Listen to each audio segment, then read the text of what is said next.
Pierre's conversation with the Homeland Security Secretary coming on the heels of a new bulletin from the FBI and Homeland Security warning about potential violence leading up to and during the midterms, now less than a week away. Secretary Mayorkas expressed deep concern over the threat environment and the surge in rhetoric online calling for and promoting violence. Our Pierre Thomas begins the conversation with the Secretary's reaction to the attack on Paul Pelosi. How divisive is this moment when you see the things happening, in terms of the political dialogue, when you see what just happened with the speaker's husband? There are a number of forces that are fueling a violent extremism. Ideologies of hate, false narratives, anti-government sentiment, personal grievances. The divisiveness in this country is of great concern. Let us take a look for a moment. Let us reflect on the fact that the 82-year-old husband of the Speaker of the United States House of Representatives was brutally assaulted in the middle of the night in his home after the assailant broke in, and he was attacked with a hammer. And we pray for a full and swift recovery. But let's think about that assault and the fact that there is not unanimity of condemnation and abhorrence in this country over that brutal act. And what was your reaction when you heard about it? I was horrified, and immediately my thoughts and prayers went to him, to the speaker, to their family, and of course then we take a look at that and we spring into action as to what we need to do to make sure that such a threat that appears to be reportedly fueled by radicalized views, that does not materialize anywhere else in this country. Should it be a wake-up call for the rest of America to really consider just the moment that we're in? Well, Pierre, it should be another wake-up call with respect to the moment that we're in. People broke into the Capitol with cries to hang the Speaker of the House.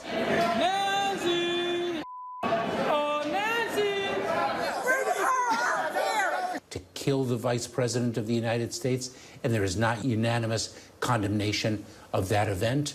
So we're living in the wake of that, and what I hear you saying is not enough is being done to condemn it and to stamp it out, because it's not just an issue of freedom of speech. This is now a security issue, is it not? Freedom of speech is a fundamental right in this country. That does not mean that one gets to scream fire in a movie theater or incite people to violent acts. We literally have, since 2017, seen threats against Congress more than double to nearly 10,000 last year. We have a tripling of threats against judges in this country. It seems like the data, the eye test is telling us that there's something different moving afoot right now. Do you agree? I would say, Pierre, that we're very concerned about the temperature, the frequency and gravity of the calls to violence that we are seeing. It's exactly why, over the past 20 months, we have pushed out to the public, to law enforcement, more than 100 information bulletins. And how concerned should we be that many of the people who are pushing this violent extremist point of view are pushing it based on allegations of election fraud? Well, this is why it's so important that you and I are speaking, that we are communicating very clearly that our election infrastructure is safe and secure.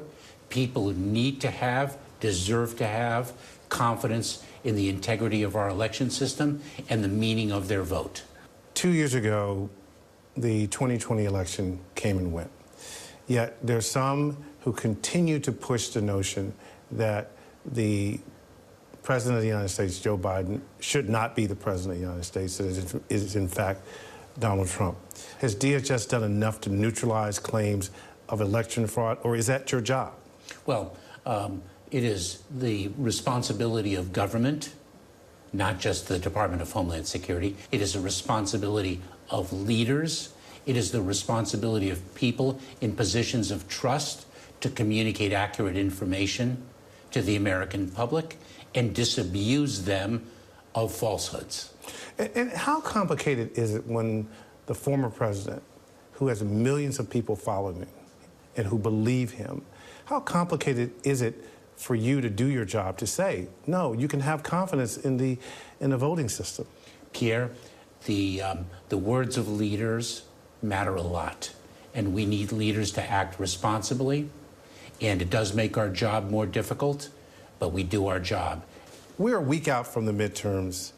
Any sign that the election infrastructure has been hacked or compromised in any state that you know of?